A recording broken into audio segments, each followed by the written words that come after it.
UFC 315, Belal Muhammad versus Jack Della Maddalena just ended. And this is going to be my full card post-fight recap.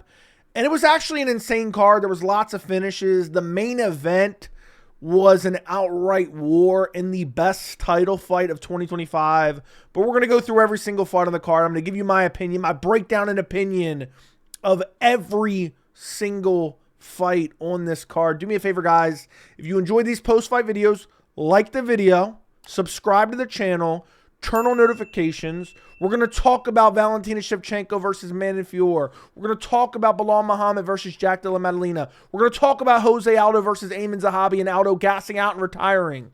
We're going to get to all of it. But let's start off with Katona versus Bekzat Almakhan. What is there to say about this fight? Katona got starched out with an uppercut in the first round. About a minute in, minute and 4 seconds in. Bekzat landed it once, went back to it again, stiffened Katona up. Stiffened him up, put him out cold.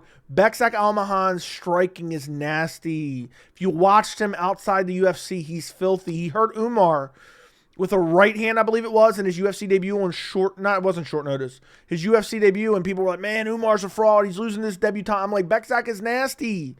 Katona's a tough winner. I think a multi-time tough winner. But that was a season where they were old as hell. I think Katona was Connor Chandler season. Katona's had 17 fights since then. But Almakhan put him out cold. Katona's a decent fighter, not a scrub by any means. And Bekzat Almakhan went out there, outstruck him for a minute, and then landed a nasty uppercut that put him down and stiffened him up. I'll be the first to say it. I think Bekzat's probably a top 15 guy in the bantamweight division. I really do. I think he's that nasty. His grappling is good. He can only be really controlled and dominated by guys with super elite level wrestling. And I think he has a very bright future in the bantamweight division. And, I mean, getting his first win against Katona is pretty filthy. I believe this is his first win. I don't think he's fought since he fought Umar. Great KO, filthy KO, nasty finish to start the night.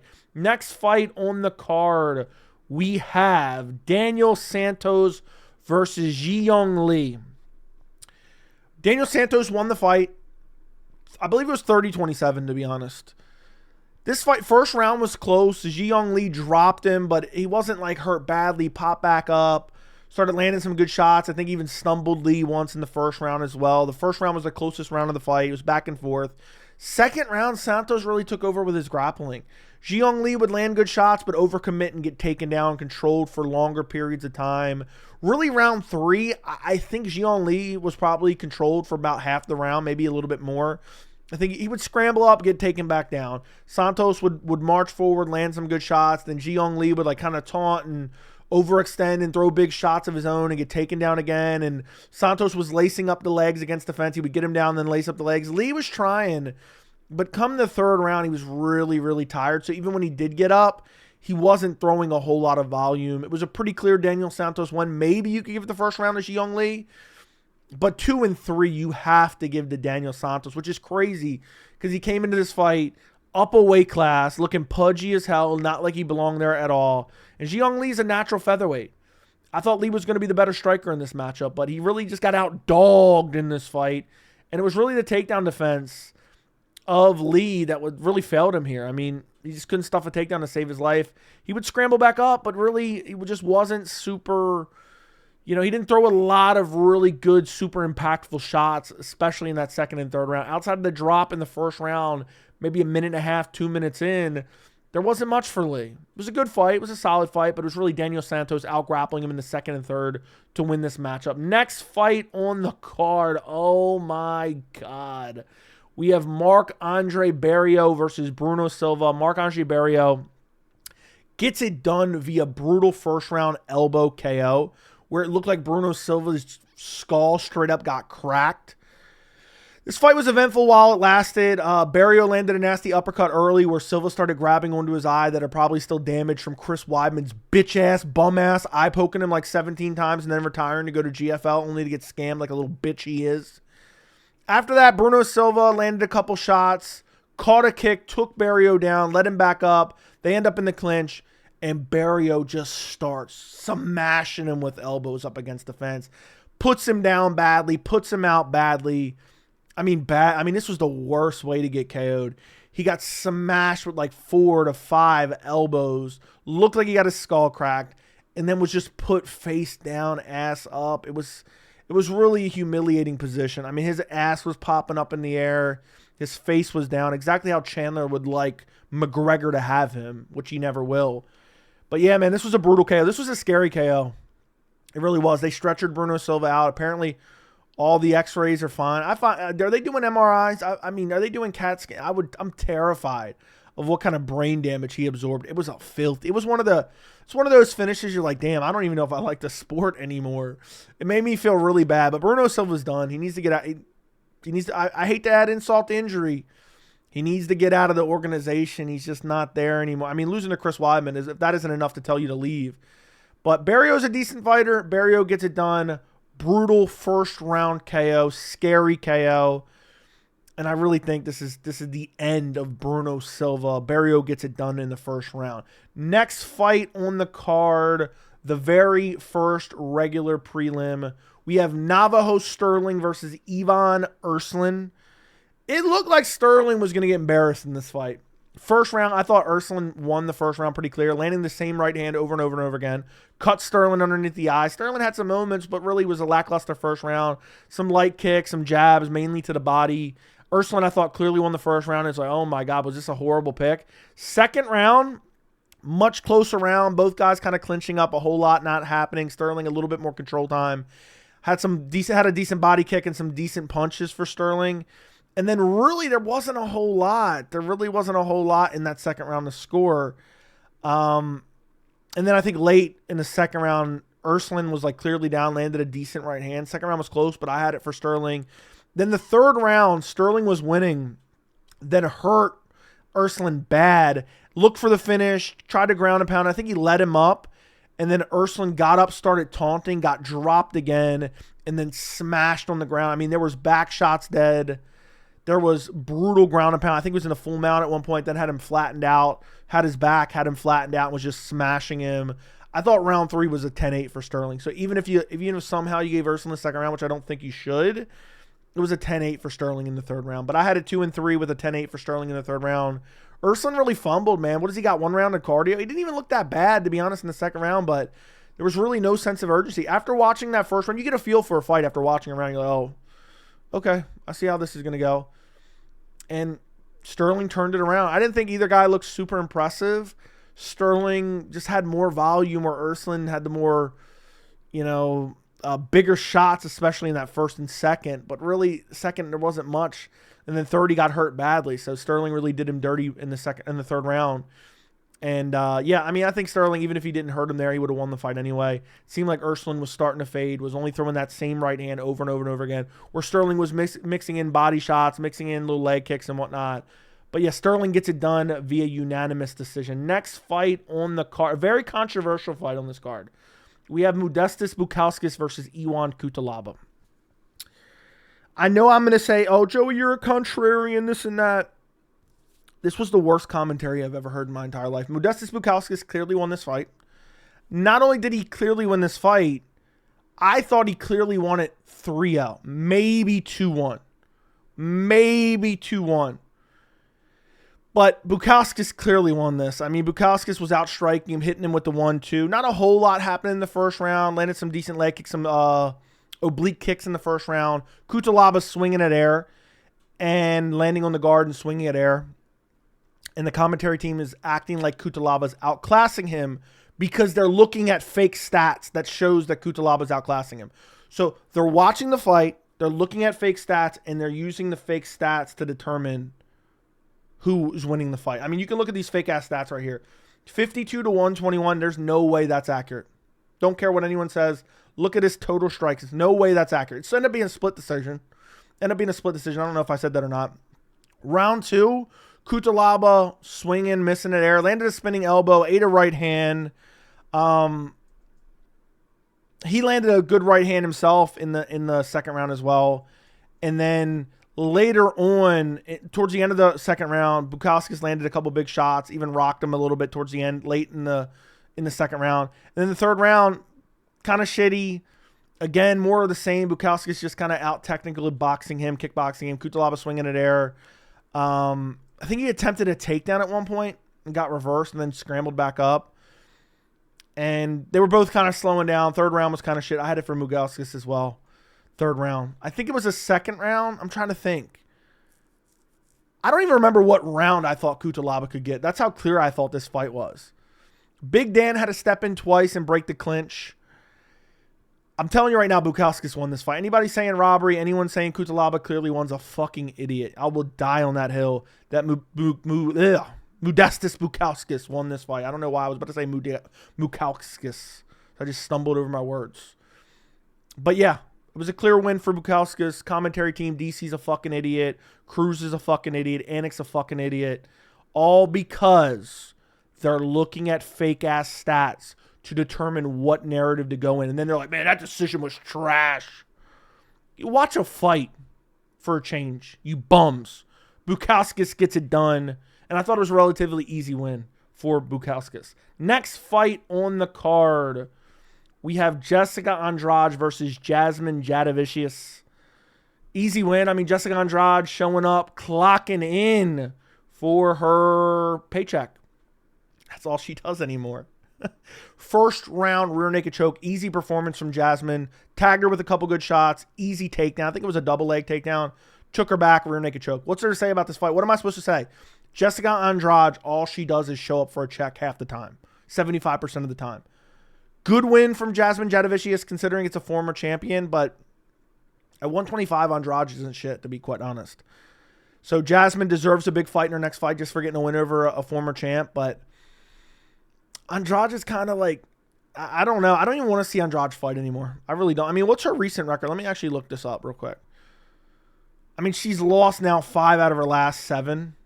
Her only wins are against Mackenzie Dern and Marina Rodriguez. Dern, she finished. Marina Rodriguez, split decision. Lost to Jasmine, lost to Natalia Silva, lost to Tatiana Suarez, lost to Yan Shana. I mean, she lost to good opposition. But it just seems like her grappling's so shit, she doesn't even try to defend. And Jasmine took her down, immediately got to the back, immediately got to the rear naked choke. It wasn't even defended at all. Does she even... back to OnlyFans for Jessica Andrade. Send her back to OnlyFans. I know some people who will be checking those ones out, okay? I know some people. I know some people who will probably checking those out, who already have. So send Jessica Andrade back to OnlyFans. She's just showing up for a check nowadays. Might as well do something else. Jasmine Jasudavicius deserves a big fight in her next fight. And I think she's actually a legit flyweight contender. And I think flyweight's actually decent. So hopefully she gets a big fight in her next fight. Next fight on the card in the featured prelim, Mike Malott versus Charles Radtke. Man, this was a brutal finish from Mike Malott. Second round KO. Put him out cold. Dribbled his fucking head off the canvas. First round, Radtke was heavily pressuring, but Malott was landing good combinations, good oblique kicks, good teeps to manage the distance, landing good jabs.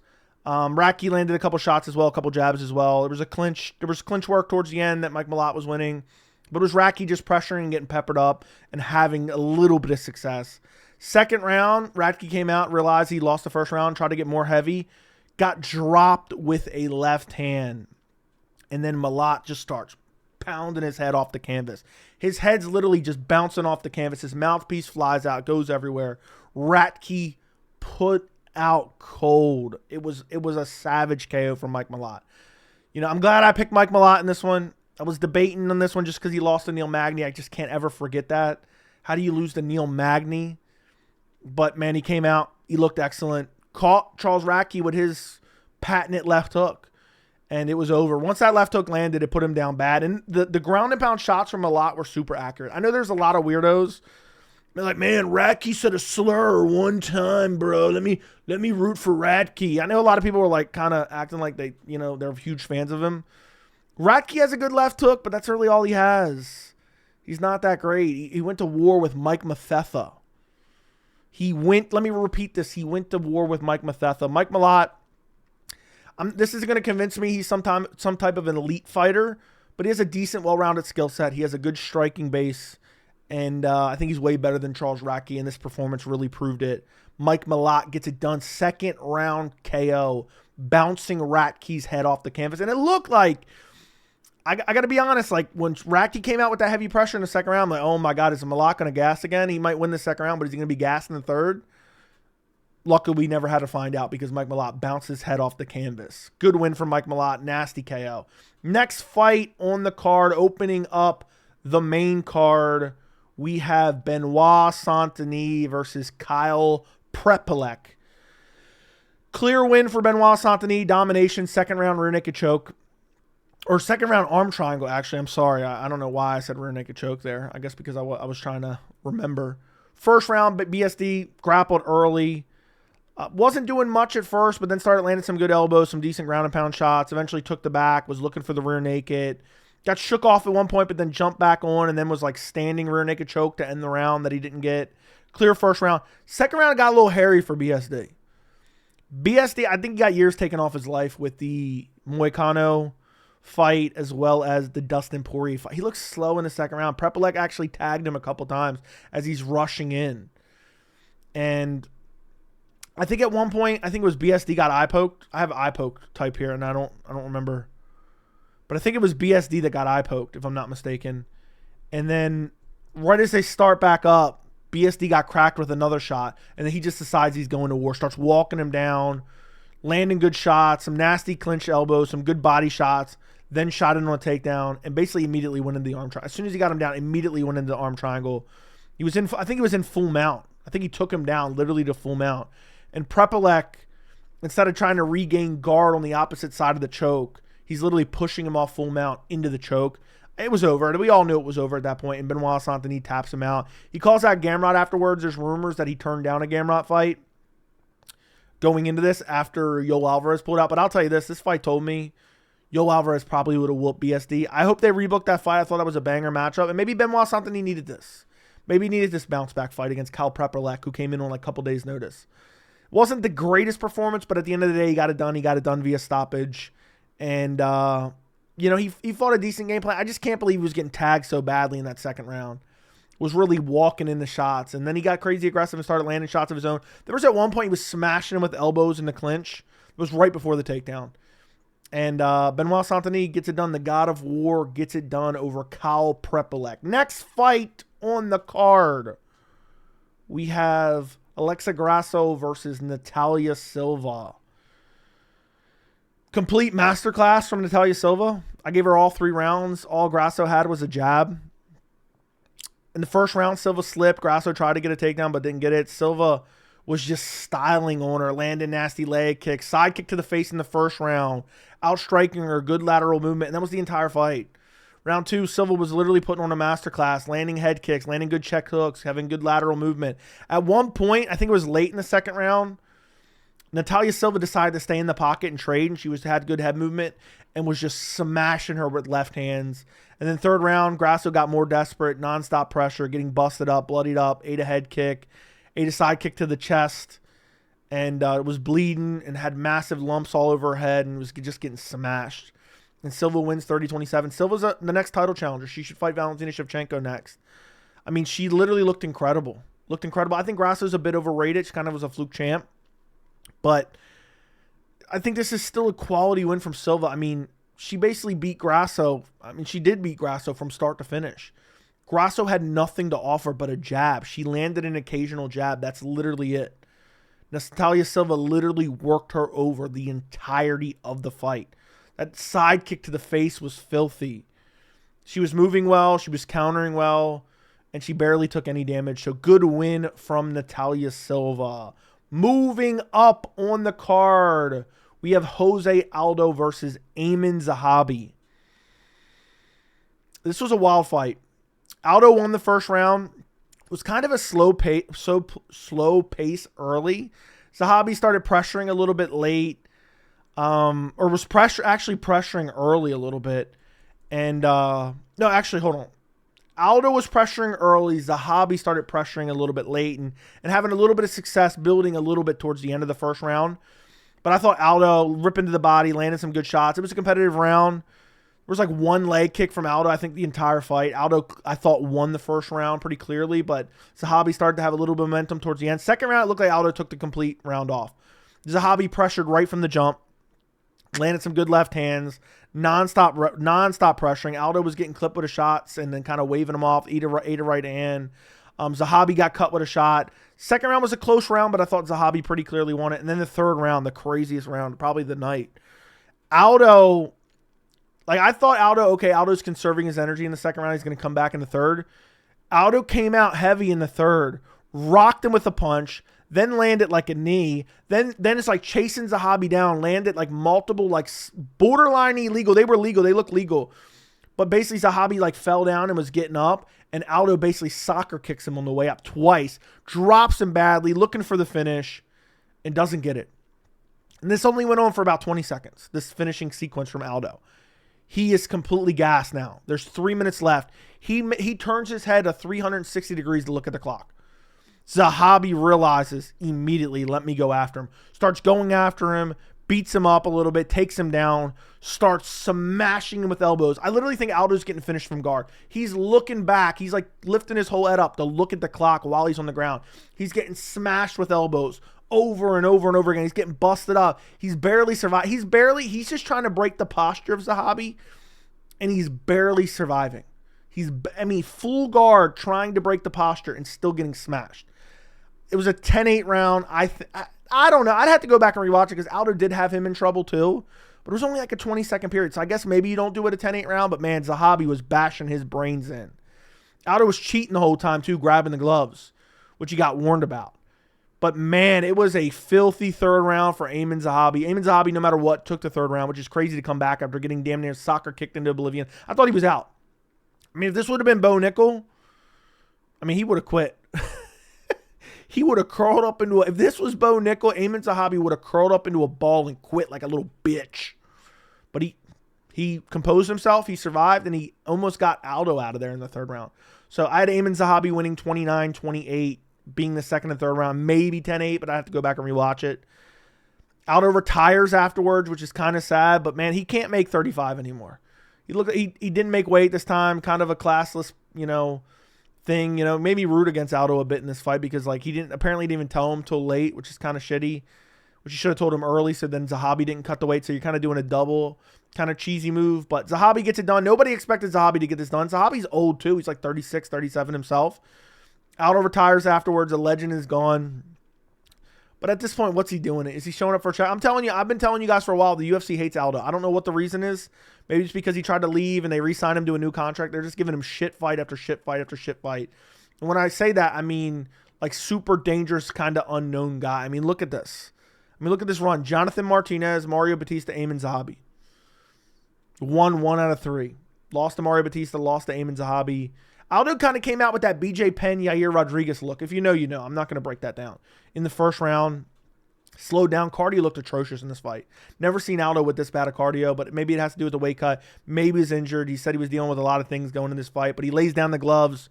A legend is gone, man. I'll never forget Aldo versus Chad Mendes, too. One of my favorite fights. I believe it was UFC 179 off the top of my head. Great fight. Absolutely love that matchup.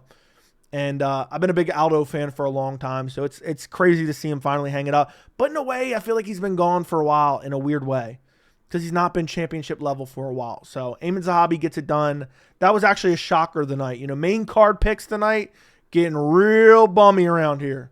Getting extra bummy around here for them main card picks lately. So Aiemann Zahabi gets it done via unanimous decision. Next fight on the card, the co-main event, we have Valentina Shevchenko versus Manon Fiorot. First round, it looked like Shevchenko was going to put on a masterclass. She's landing the right hand, busted up her nose, gets a takedown. Manon has nothing off bottom. But then the second round, Manon Fiorot does a little bit better. Shevchenko got a takedown, but Manon easily scrambles out of it. Then got a takedown of her own. Was doing some damage in the clinch. There was like I think she got a takedown, then Shevchenko got back up, then she got another takedown, and then it was she had a little bit of control time towards the end of the second round and almost landed an illegal knee, but luckily Shevchenko blocked it. Second round was clearly Manon. First round was clearly Shevchenko. Third round was close.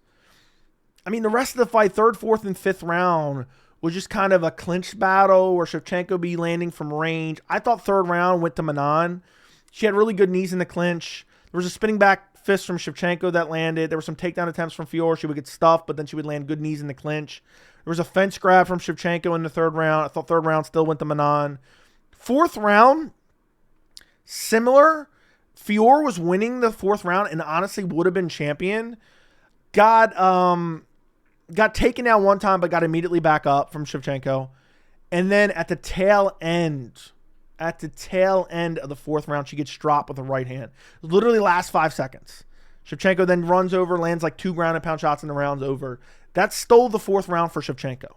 Now, that being said, fifth round, it seemed like Shevchenko was just trying to coast. And in that fifth round, I thought Fior won. A couple good shots on the feet.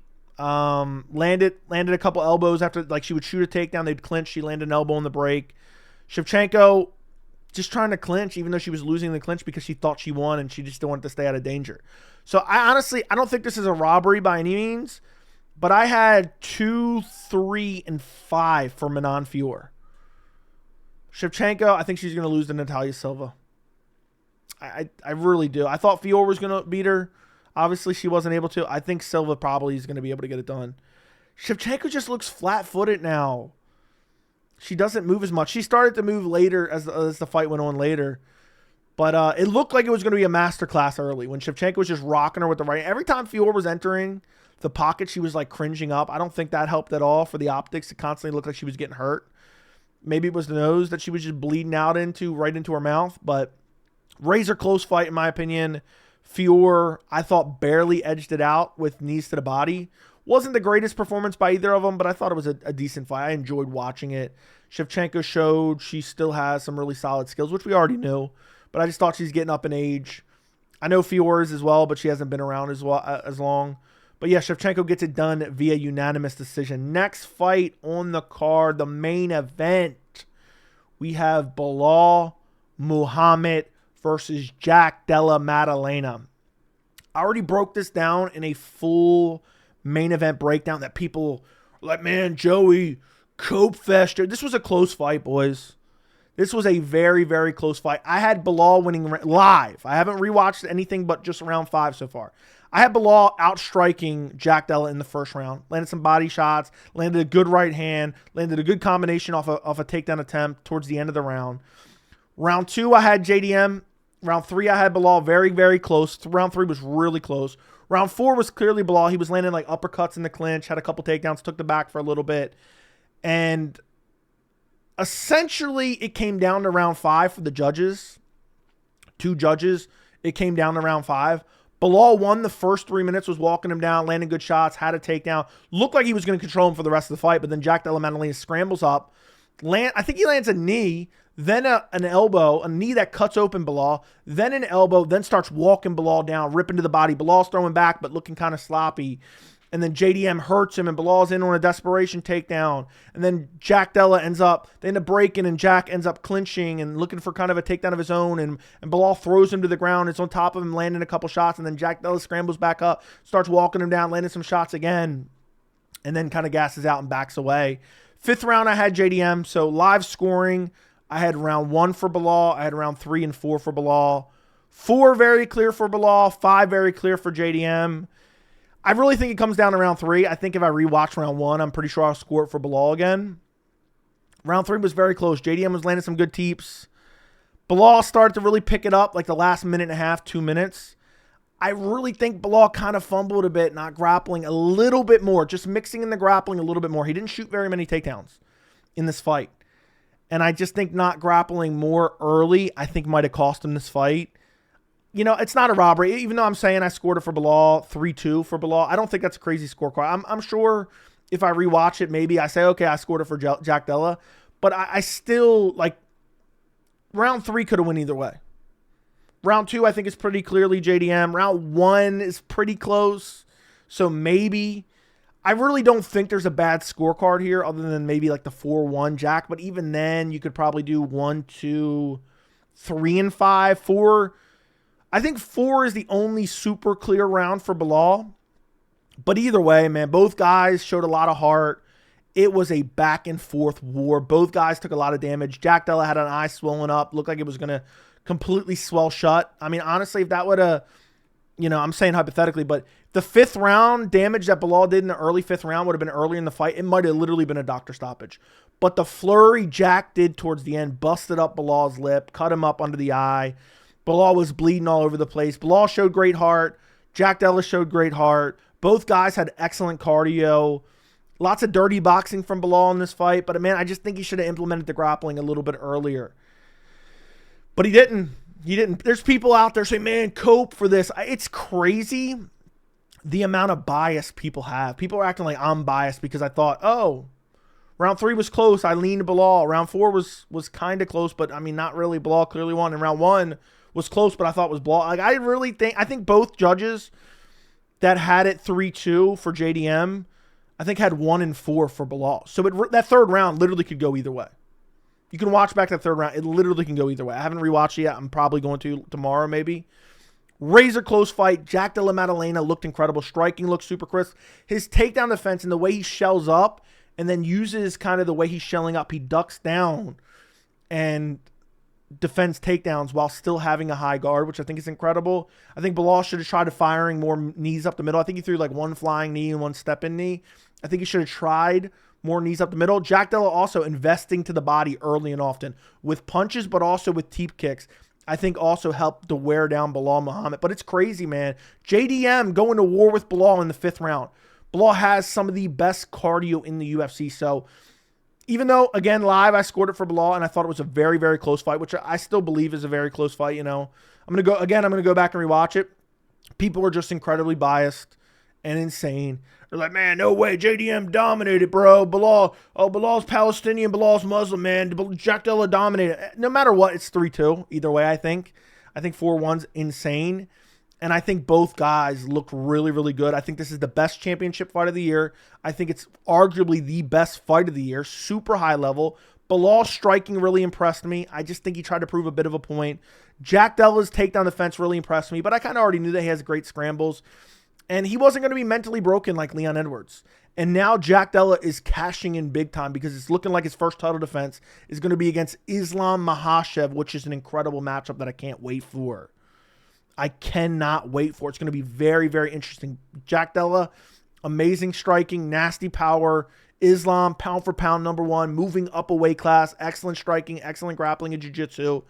Man, that's a banger matchup. Allegedly Australia, not official yet. I'm curious how lightweight plays out. I'm curious if Islam vacates. It's going to be very, very interesting. But damn, was this a good main event. Good win by Jack Della. I mean, think about it. Belal hasn't lost since, what, 2017? Jack Della given his first loss in 8 years. What's sad is Belal's older. To be honest, I'm not saying he should get an immediate rematch. But right now, there's not a clear-cut #1 contender outside of Islam. If Sean O'Malley, the industry plants, get an undeserved title shot after getting dominated by Merab, I would love to see this ran back, but it's not going to happen. And what's sad is I don't know if Belal ever gets another title shot, and he's up there in age. By the way, I know people are already going to be in the comments, "Joe, you're biased for Belal, this and that." I think Ian Machado Gary smokes JDM. I genuinely do. After watching this fight, dude, Gary's going to outbox JDM. He's not going to get put away either. I mean, Belal took some massive shots and never wilted. He took a lot of damage, never wilted. I really think it was a power discrepancy. If Belal had more power, maybe he wins this fight. Just maybe. But JDM, super crisp boxing, putting, I was going to say he's putting everything into his shots, but not really. He was throwing like 50% combinations, and then boom, like 2 or 3 of them would be like 100%. It was really a really great performance by both guys. Jack Della Maddalena, I'm having a hiccup there, as you guys can see. Jack Della Maddalena, your new welterweight champion. Great fight. Really enjoyed it. And that's it for UFC 315. Go check out my post-fight recap of just the main event if you guys care to go check that out. And by the way, quick hint of the new video. Dana White didn't show up to the post-fight presser when we're all wondering what the fuck's going on with 317. Here's what I believe is going on. Dana wants to make JDM versus Islam for the welterweight title. Islam does not want to vacate his lightweight title because he is such a long-reigning lightweight champion. He thinks he deserves the opportunity to be simultaneous double champ. Dana wants to make Charles versus Topuria for the vacant lightweight title, but Islam isn't relinquishing. So there's a whole lot of moving parts. It may end up being an interim title for Topuria versus Charles. Islam fighting at 170 and then potentially coming back to defend the lightweight title again. Whole lot of moving parts. I'll do a video on it probably tomorrow. Thank you guys very much for watching this video. I appreciate every single one of you. And I think that's it. I think that's it, boys. I enjoyed this card. 316 is dog shit, boys. Next month, pay-per-view is absolute horseshit. So I'm glad we got this outright war for the main event of UFC 315. Let me know what you guys thought down in the comments. Like the video, subscribe to the channel, and thank you so much for watching.